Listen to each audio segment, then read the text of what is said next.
तो आपके सहयोग का बहुत बहुत आभार। आप मेरी जिंदगी में कंट्रीब्यूशन जिस तरह से दे रहे हो, मैं चाहता हूं कि आपकी जिंदगी में भी वैसा कंट्रीब्यूशन मिले, आप भी तरक्की के रास्ते पर आगे चलो। बात करेंगे सबसे पहले एक बहुत ही पावरफुल हैबिट की, हेल्पफुल नेचर। एक दूसरे की मदद करते हुए आगे बढ़ें। जितना हम एक दूसरे की मदद करते हुए आगे बढ़ते हैं, उतना हम पावरफुली सफलता हासिल करते जाते हैं। बट आज कहीं ना कहीं वो नेचर कम होता जा रहा है। आज कहीं ना कहीं वो हैबिट कम होती जा रही है। लोग अकेले अकेले चलना पसंद करने लगे। तो इस नेचर पर, इस हैबिट पर ध्यान देने की जरूरत है कि कोई भी काम जब हम अकेले करने जाते हैं तो बहुत मेहनत करना पड़ता है, जबकि अगर किसी काम को हमने सिस्टम से किया तो वो आसानी से हो जाता है। तो अगर हम ये अपनी जो पहले की हैबिट थी, जैसे एक दूसरे की मदद करना, एक दूसरे के दुख में शामिल होना, एक दूसरे की खुशियों को सेलिब्रेट करना, ये छोटी छोटी चीजें हम करते थे और हमारे रिश्ते उतने स्ट्रांग रहते थे। तो मदद की भावना जो कम होती जा रही है, हर कोई आज अपने आप में लिमिटेड होता जा रहा है। लेट्स सी लिमिटेड, यानी कि मेरी दुनिया मेरी इतने में ही है, इसके आगे पीछे कुछ नहीं, इससे ज्यादा मेरे को सोचने की जरूरत नहीं है। बल्कि पहले कैसा था? पहले ऐसा था जैसे हम लोग गांव में रहते थे, तो कहीं किसी के घर में शादी है, पार्टी है, तो सुबह से ही धूमधाम मची हुई रहती थी और सब लोग, बच्चे थे हम लोग तो सब घूम फिर के आते थे हर बार जाते आते।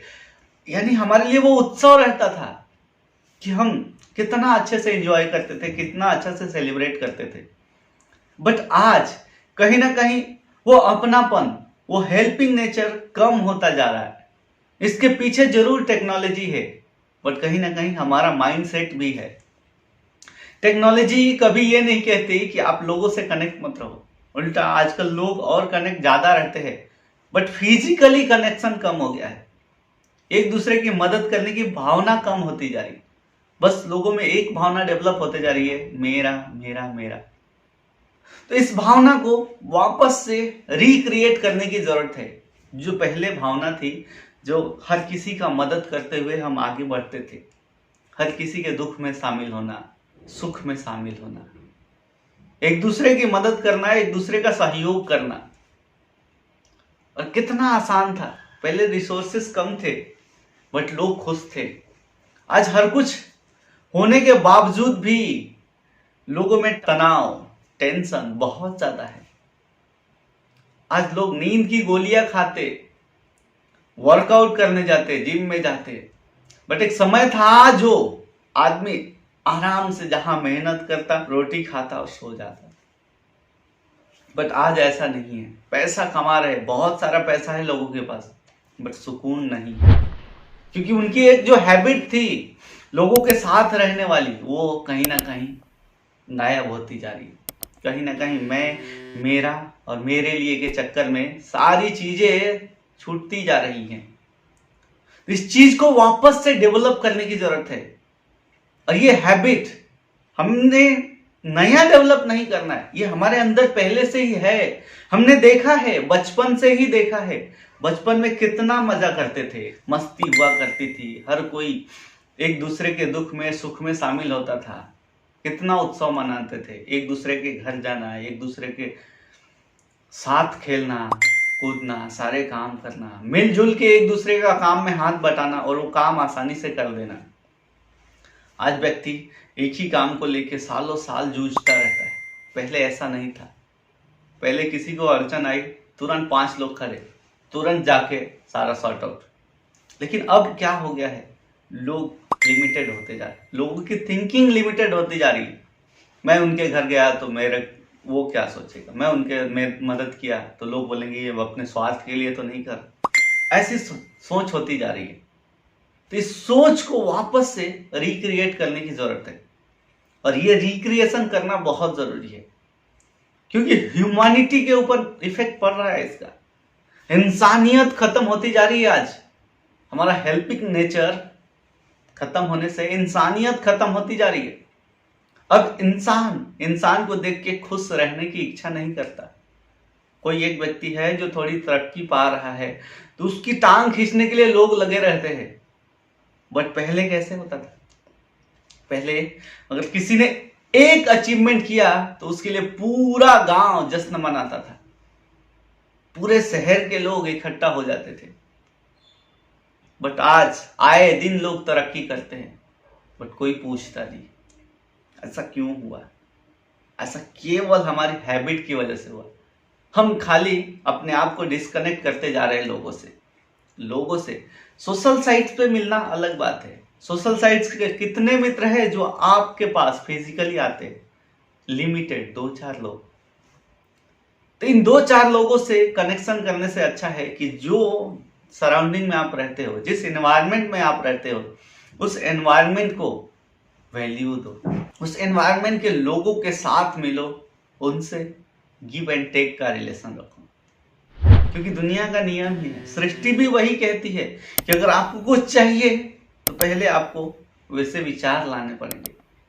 सृष्टि में हर चीज उपलब्ध है बट आपको जो चाहिए आपको मांगना पड़ेगा। हर चीज उपलब्ध है, आप मांगोगे नहीं तब तक सृष्टि को कैसे पता है कि आपको क्या चाहिए? वैसे ही दुनिया में भी हर चीज है बट आप जब तक दोगे नहीं, जब तक लोगे नहीं, तब तक आदान प्रदान नहीं होगा तो अपने आप में लिमिटेशन होती जाएगी और वो आदमी को ग्रोथ होने नहीं देती है। ये लिमिटेशंस कई बार देखा होगा अपने गांव में, जब 4 भाई रहते हैं, चारों भाई इकट्ठा रहते हैं तब तक वो तरक्की करते रहते हैं। बट कुछ मनमुटाव, परिवार, आपसी मतभेद की वजह से जब वो अलगाव हो जाता है और चारों अपना अपना डायरेक्शन अलग अलग चूज कर लेते हैं तो अब वहां पर हर कोई मेहनत करता है। छोटे से लेके बड़ा तक, बूढ़े से लेके जवान तक हर कोई मेहनत करता है बट कोई भी एक लेवल के बाद डेवलप नहीं होता। किसी की भी लाइफ स्टाइल ऊपर नहीं आती। कोई नोटिस नहीं करता है कि ऐसा क्यों होता है बट इसको नोटिस करने की जरूरत है। जब आप किसी एक जगह अकेले मेहनत करते हो तो आप एक हो, लेकिन उसी जगह पे जब कोई 4 मेहनत करता है, यानी 4 एनर्जी, 5 एनर्जी अगर एक जगह पे लग रही है तो आराम से इसको उठा के लेके जाता है, यानी आपकी तरक्की आराम से हो जाती है। तो आज जो हमारा भावना होता जा रहा है, मैं, मेरा, मेरे लिए, इससे ऊपर उठना पड़ेगा। नहीं तो बहुत सारे लाइव एग्जांपल्स आप अपने समाज से उठा सकते हो।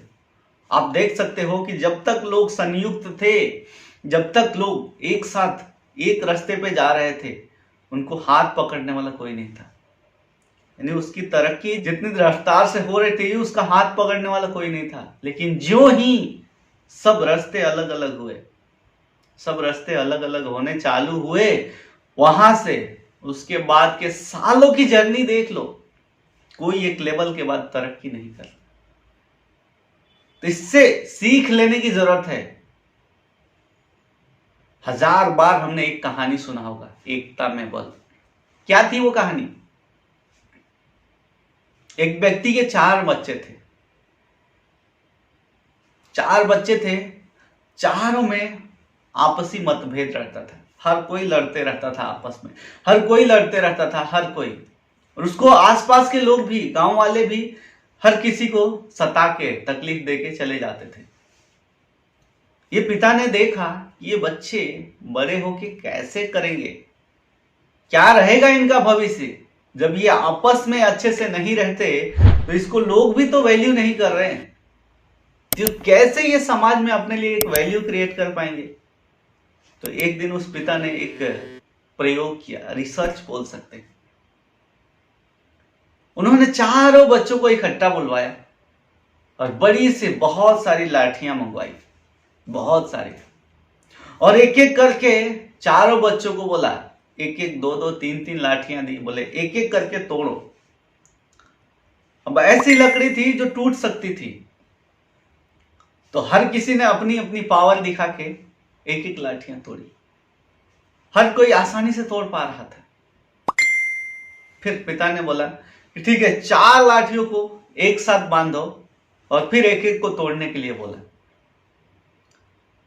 जब 4 लाठियों को एक साथ बांध दिया और एक एक को तोड़ने के लिए बोला, कोई भी उन चारों लाठियों को नहीं तोड़ सका। उस पिता ने उन बच्चों को सीख दी, देखो जब तक तुम अलग अलग रहोगे, तुम मेरा देख रहे हो, तुम तेरा देख रहे हो, तुम तेरा देख रहे हो, तुम तेरा, जब तक तुम अलग अलग रहोगे तब तक कोई भी तुम्हें तोड़ के चला जाएगा। ये तुम भी एक लेवल के बाद ऊपर नहीं जा पाओगे। बट जिस दिन तुम संयुक्त हो गए, जिस दिन तुम एक साथ आ गए, अब तुम्हारी ताकत बढ़ जाएगी और तुम्हें कोई तोड़ नहीं सकता, क्योंकि एकता में ताकत होती है। अकेला कुछ नहीं कर सकता है, जबकि संयुक्त हो गए, एक हो गए, तो अब तुम्हें कोई तोड़ नहीं सकता। उस दिन से उन बच्चों ने ये सीख ले लिया कि वाकई जब हम अकेले जाते थे तो हमको कोई भी सता के चला जाता था, क्योंकि हमारे अंदर में एकता नहीं थी। हमारे लिए कोई भी भला बुरा बोल के चला जाता था, हमें कोई भी सता के चला जाता था। फिर उन्होंने एक प्रण लिया कि अब से जहां भी जाएंगे हम संयुक्त रहेंगे, जो भी काम करेंगे एक साथ काम करेंगे।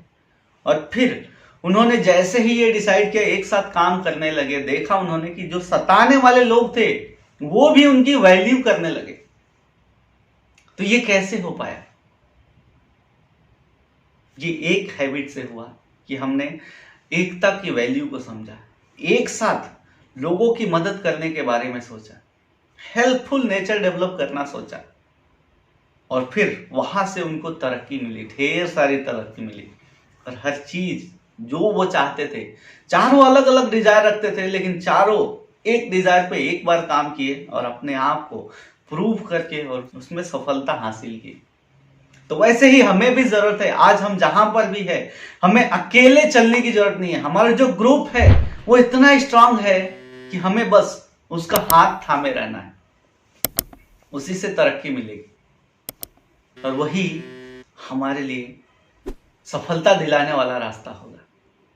तो कभी भी मेरा मेरा नहीं सोचना है, सोचना यह है कैसे मैं उस साथ में रहूं ताकि हर किसी का भला हो, मैं कैसे लोगों की मदद कर पाऊं। ऐसा विचार जिस दिन ये आ गया अपने अंदर में, अपने आप आपको सफलता मिलती जाती है। आप देखोगे कि कब आप सफल हो जाओगे आपको पता भी नहीं चलेगा। तो बचपन में हर किसी ने ये कहानी सुनी होगी, एकता में बल है। बट आज उसको इंप्लीमेंट क्यों नहीं कर रहे हम लोग? क्यों हम संगठित नहीं रह रहे? भाई भाई में क्यों हम लड़ रहे? पड़ोसी पड़ोसी से क्यों लड़ रहे? क्यों हम फेसबुक वाले फ्रेंड को ज्यादा वैल्यू दे रहे हैं और पास वाले फ्रेंड से बातें तक नहीं कर रहे, उसके पास बैठ तक नहीं रहे? कोई मुश्किल आ जाए तो आपका पड़ोसी पहले आएगा या आपका फेसबुक फ्रेंड पहले आएगा? विचार करने की जरूरत है। तो सबसे ज्यादा वैल्यू हमें किसे देना है? अपने पहले परिवार को, फिर अपने समाज को, फिर अपने देश को। क्योंकि अपना परिवार अगर बढ़िया से चलेगा, ग्रो करेगा, समाज अगर बढ़िया से रहा, ग्रो किया, तो देश ऑटोमेटिक ग्रो करेगा। तो इस देश को अगर ग्रोथ के लेवल पर लेके जाना है तो पहले अपने आप को ग्रोथ करना पड़ेगा, अपने परिवार को ग्रोथ के लेवल पर लाना होगा, अपने समाज को डेवलप करना होगा, अपने राज्य को डेवलप करना होगा, देश अपने आप डेवलप हो जाएगा। भारत के ऊपर पर व्यक्ति कर्जा आज बहुत है, बट जितना कर्जा है उस लेवल पर हमारे अंदर में बर्निंग डिजायर नहीं आ रही है। बस हम चाहते हैं कि मेरे पास सब कुछ आ जाए, लेकिन सब कुछ आने के प्रोसेस को फॉलो नहीं करना चाहते। तो हमें उस प्रोसेस में जीना है, हमें उस प्रोसेस को फॉलो करना है ताकि हम तरक्की करें, ताकि हमारा समाज तरक्की करे, ताकि हमारा राज्य तरक्की करे, ताकि हमारा देश तरक्की करे। देश की तरक्की हमसे है, बट हम अपनी तरक्की को टालते जाएंगे तो देश की तरक्की भी अपने आप टलती जाएगी। जो चीज 2020 में हासिल हो जाना चाहिए था उसके लिए शायद 5 साल का और वेट करना पड़ेगा। जो चीज 2022 में अचीवमेंट हो जाना चाहिए था उसके लिए शायद कहीं 10 साल और वेट करना पड़ेगा। प्रोक्रास्टिनेशन का ये रिजल्ट है, गलत धारणाओं का ये रिजल्ट है कि हमें जो चाहिए था वक्त पे नहीं मिला। तो अगर अब भी वैसा ही चलता रहा कि टालते जाओ, मेरा मेरा करते जाओ, तो अगले 5-10 साल भी वैसे ही बीत जाएंगे। और वहां पर भी जब हम खड़े होंगे तो भी यही सोचेंगे कि काश ऐसा हुआ रहता, काश ये नहीं हुआ रहता तो भला होता। तो जिंदगी में रिग्रेट करने से बेहतर है कि एफर्ट लगाओ, प्रयास करो, और वही सफलता है। अपने अपने लेवल पर जितना कर सकते हो उतना प्रयास करो, जिसकी मदद कर सकते हो उतना करो। कोई ये नहीं है कि आप अपना 100% दे के मदद करो। धन से करो, तन से करो, मन से करो, ज्यादा नहीं है तो अपने विचारों से करो। आज हर किसी की मदद कर सकता है, बट कोई किसी की मदद करना नहीं चाह रहा है, क्योंकि मदद करने के लिए किसी के पास वक्त नहीं है।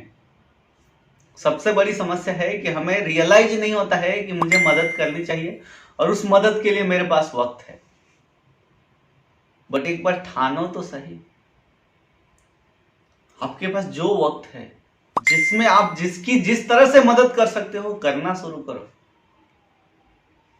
सबसे पहली बात होगी कि आपको सुकून मिलेगा कि आप किसी की मदद कर पाए, उससे उसको भी सुकून मिलेगा कि वो व्यक्ति आपकी मदद ले पाया, क्योंकि आपकी उतनी कैपेबिलिटी है कि आप लोगों की मदद कर पाओ तो लोगों का भला होगा, और लोगों का भला होगा तो वो खुश रहेंगे तो आपको ब्लेसिंग्स देंगे, और ब्लेसिंग्स इंसान को तरक्की के रास्ते पर लेके जाते। ये बात ध्यान रखना, जितनी ज्यादा ब्लेसिंग्स होंगी, जितनी ज्यादा अच्छी चीजें आपके बारे में कही जाएंगी, उतना ज्यादा आप पावरफुल होते जाओगे, उतना ज्यादा आपको तरक्की मिलती जाएगी। तो आपको क्या चाहिए? पावर, पोजीशन, पैसा, ये सब कुछ मिलेगा। सब कुछ मिलने के बाद भी लोग सुखी नहीं है। तो हमें वैसी लाइफ नहीं चाहिए कि सब कुछ मिल गया लेकिन फिर भी सुख की तलाश में है। पश्चिमी देशों में लोगों की धारणा थी कि मेरे पास बहुत धन हो जाए तो मैं खुश रहूंगा, मेरे पास गाड़ी हो जाए तो मैं खुश रहूंगा, मेरे पास बंगले हो जाए तो मैं खुश रहूंगा। बट लिटरली एक रिसर्च हुआ, एक शोध हुआ, फिर उसमें बताया गया कि लोगों के पास सब कुछ होते हुए भी आज वो खुश नहीं है। फिर वहां से कंक्लूजन निकला कि खुशियां पैसों से नहीं खरीदी जा सकती, खुशियां एहसास से पैदा की जा सकती। अगर आपके पास पैसा है, धन है, तो आप चीजें खरीद सकते हो, खुशियां नहीं खरीद सकते। कुछ पल की खुशियां जरूर खरीद सकते हो चीजों के रूप में, बट वास्तविक खुशियां नहीं खरीद सकते। अपने आप को खुश रखने के लिए अपने को ज्यादा देना पड़ेगा, खुद को ही देना पड़ेगा, वैल्यू देना पड़ेगा, पैसा नहीं वैल्यू देना पड़ेगा। समाज का भला करने के बारे में सोचना होगा, लोगों की मदद करने के बारे में सोचना होगा, तब जाके आपको वास्तविक खुशी मिलेगी और तब आप पावरफुल बन पाओगे। पावरफुल बनना प्रोसेस है, 1-2 दिन की कहानी नहीं है ये कि आज आपके पास धन आ गया आप पावरफुल बन जाओ। एक बंदा था, बिहार का बंदा था, कौन बनेगा करोड़पति में 5 करोड़ रुपए जीत के गया था। 2-3 साल वो मस्त जिया, मस्त इतना एंजॉय किया। चौथे साल बाद वापस अपने उसी लेवल पे आ गया जिस लेवल से उसने शुरुआत की थी।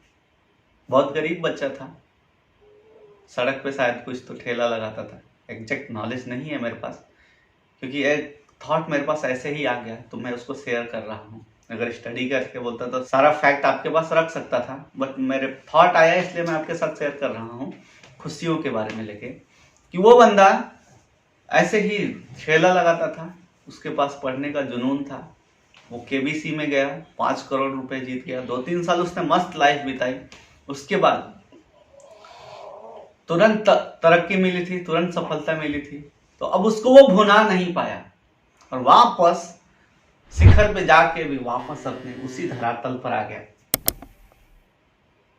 तो ये धरातल पर आना नहीं चाहिए, उसके लिए अपने आप को तैयारी करना पड़ेगा, अपने आप को उस लेवल पर लेके जाने के लिए तैयार करना पड़ेगा कि मेरे को जिस दिन सफलता मिली तो मैं उसको मेंटेन कर पाऊँ। तो प्रोसेस फॉलो करना जरूरी है। खुश रहने के लिए अपने आप को खुश रखना पड़ेगा, अपने आप को ज़्यादा देना पड़ेगा, तभी हम खुश रह पाएंगे। उम्मीद करता हूँ कि ये टॉक आपको अच्छा लगा होगा। वीडियो अगर अच्छा लगा होगा तो उसको लाइक करते रहिए। आइए फाइनल सेशन में वाइंड अप करने से पहले मयूरिमा करेंगे। So raise your hand, create big heart, put hand together and make infinite symbol. 1 2 3 Mayur. ढेर सारा प्यार, ढेर सारा प्यार, सभी को प्यार, सभी को प्यार। धरती के हर जीव जंतु, पेड़ पौधे, मानव समाज को प्यार। ओके 2 3 मयूर। ढेर सारा प्यार, सभी को प्यार। दोस्तों खुश रहिए, खुशियां बांटते रहिए, क्योंकि यही एक ऐसा असेट है जो आपको फ्री में बांटने के लिए मिला है। आप जितना बांटोगे आप उतने पावरफुल होते जाओगे। सो मयूरिमा, खुश रहिए, सभी को प्यार देते रहिए। Thank you very much. Have a great day and have a great life ahead. आगे की आने वाली जिंदगी आपकी बहुत खुशियों भरी होनी चाहिए, ऐसी मेरी कामना है। Thank you very much.